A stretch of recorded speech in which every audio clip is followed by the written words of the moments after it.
Good morning. Morning. All right, so we're going to start this morning with a puppet show.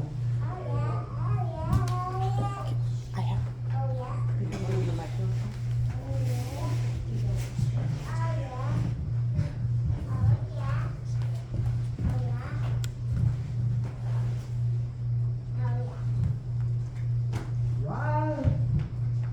Rise and shine. Well, howdy.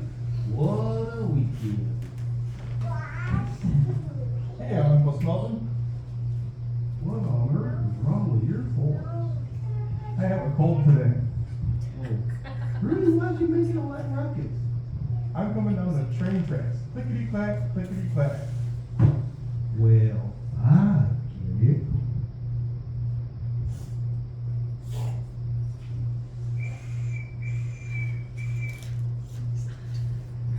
I feel lots wiser after learning so much this weekend. My brain is chock full of Bible information.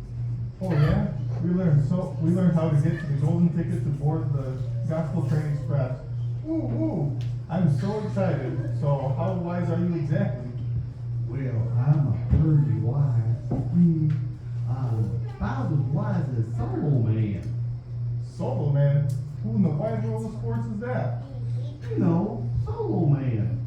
Solo Man wrote the book of Proverbs for his son because he cared about training his kids. Solo Man cared about his son's future and wanted him to listen and follow wise instruction.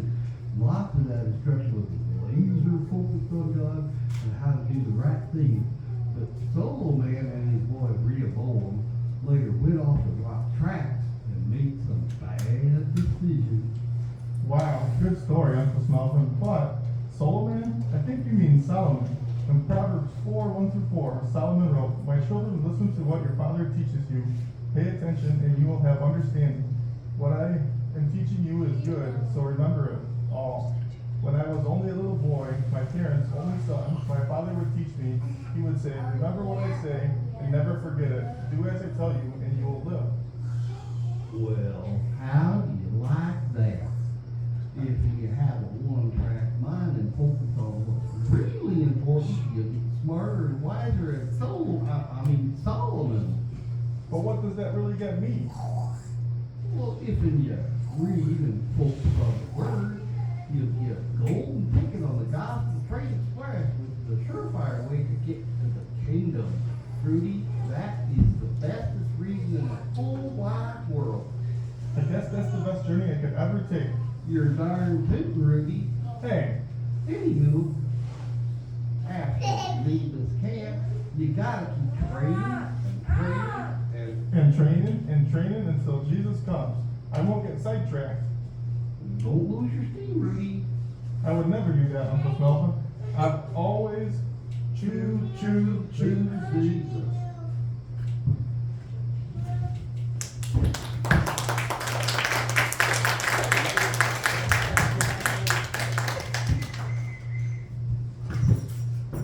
And bye, everybody.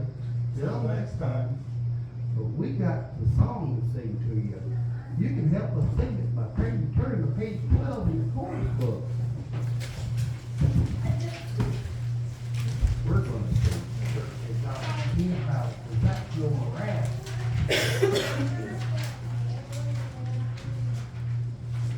Are you ready? Church of God, camp house, Time to uni, study the word, build your mental physique. Read from the Bible, let Jesus our friend. Even have classes for the little children. Oh, the little children. John Ray and Tasha are sisters twice.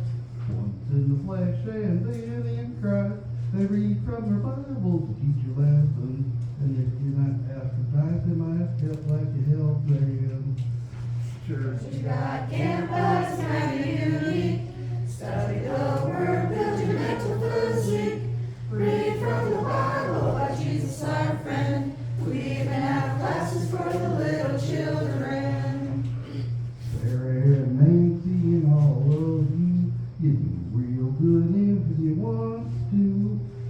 Help each other read the Bible. If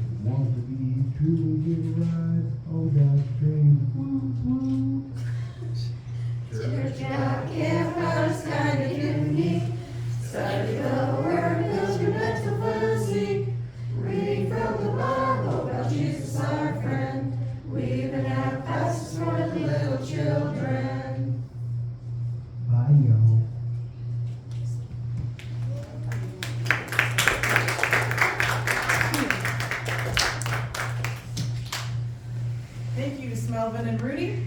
Let's turn in our course booklets to page 15 and sing our theme song, Gospel Train.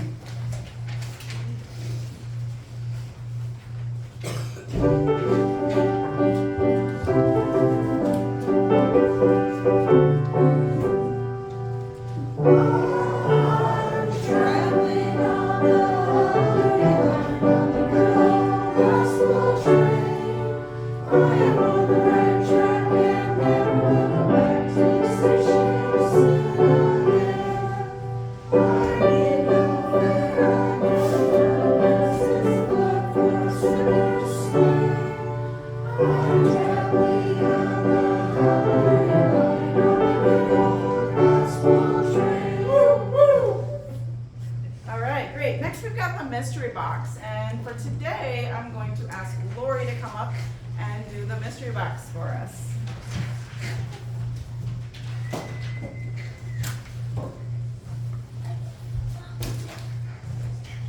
I'll just hold it since there's not really a place to set it. That's a new mystery box.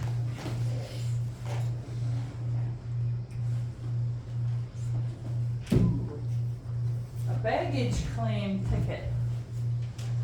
I don't know if I want my baggage back.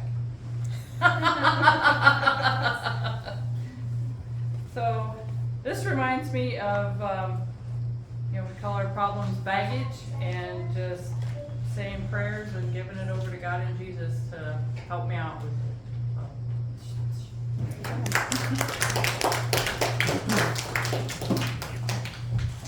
Are there any other ideas for that? Nope. All right then. Next, Chandra's got a reading for us.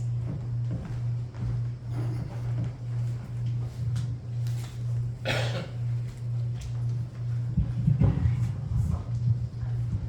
right over there. There's some of that blue thing right there.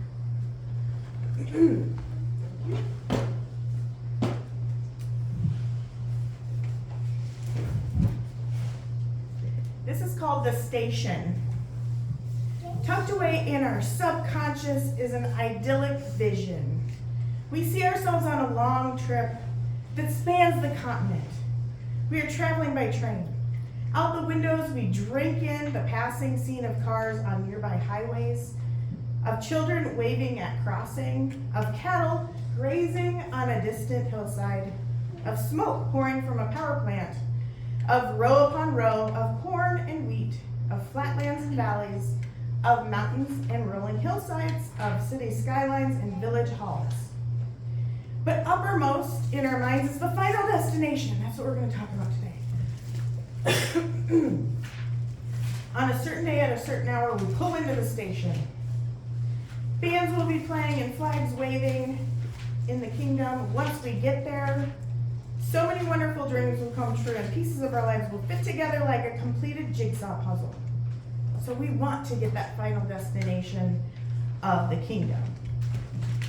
How restlessly we pace the aisles, just not happy with the minutes for loitering, waiting and waiting and waiting for the station.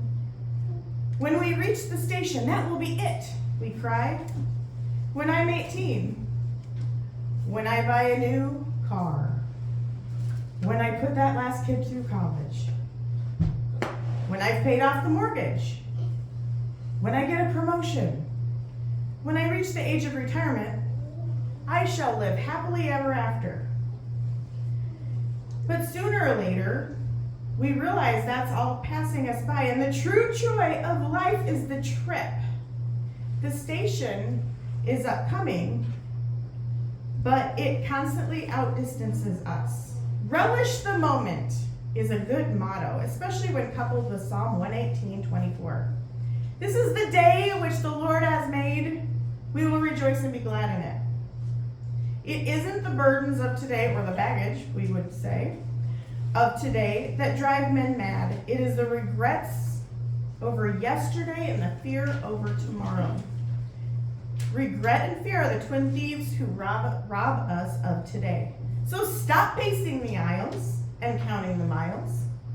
Instead, climb more mountains, eat more ice cream, eat more cupcakes. We have plenty downstairs. Go barefoot more often. Swim more rivers, watch more sunsets, laugh more, cry less. Life must be lived as we go along. The station will come soon enough. That's a reading by Robert J. Hastings.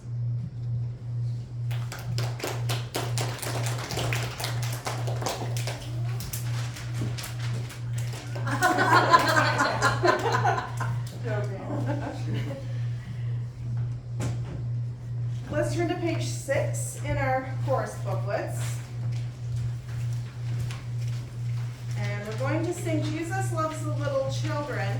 We're just going to sing that first portion. And this time I'm going to ask everybody 10 and younger to come up. Anybody else can come join us as well. I'm going to put the instruments right here. That's a good plan. Grab your instrument and come on up front. If they can stay on that side Line and up all. right here.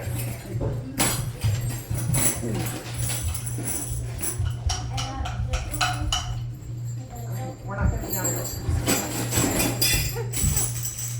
Oh, what's the name?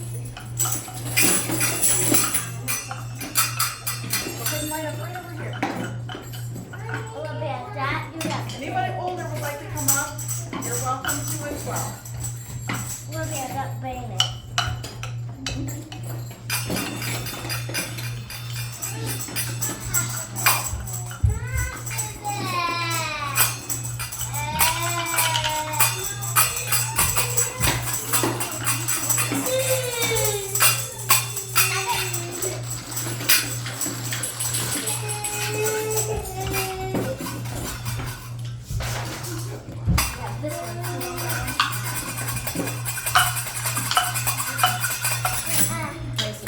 Stay this way of this, okay? Let's go this way a little bit.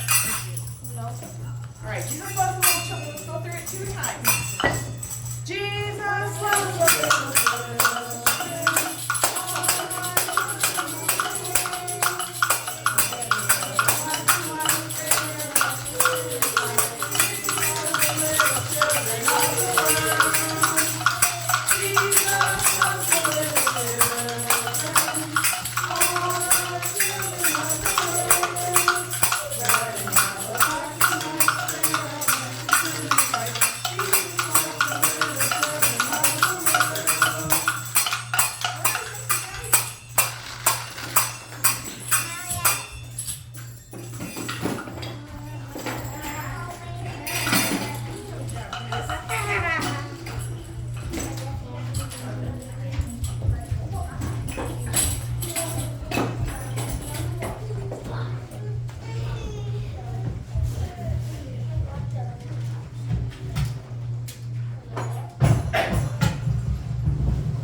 Side note on that song, it was actually originally a Civil War tune called Tramp, Tramp, Tramp, A Prisoner's Hope.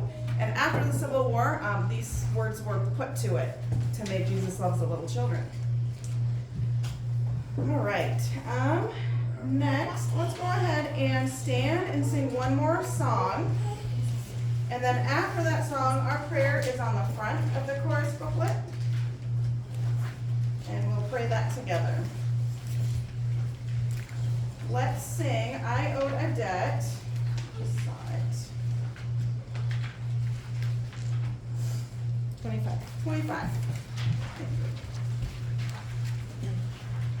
Just the chorus. Page 25. And we're just going, wait. That's not right. Just the chorus. But that's not how it starts. It's not in there. Let's just sing I Will Enter His Gates instead.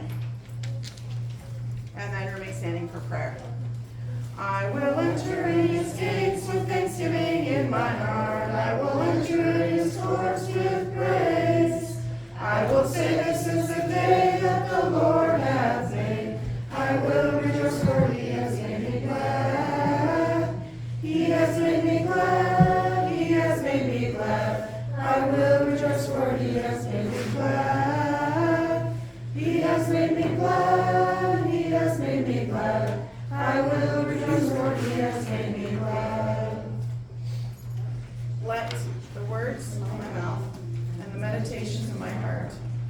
acceptable in thy sight, O Lord, my strength and my redeemer. In his name, amen. Let's everybody go to Sunday school, laughing and singing all the way. As Christmas and carols and boys, then we'll be happy every day. Will the same classes downstairs? We have to have our pictures taken together.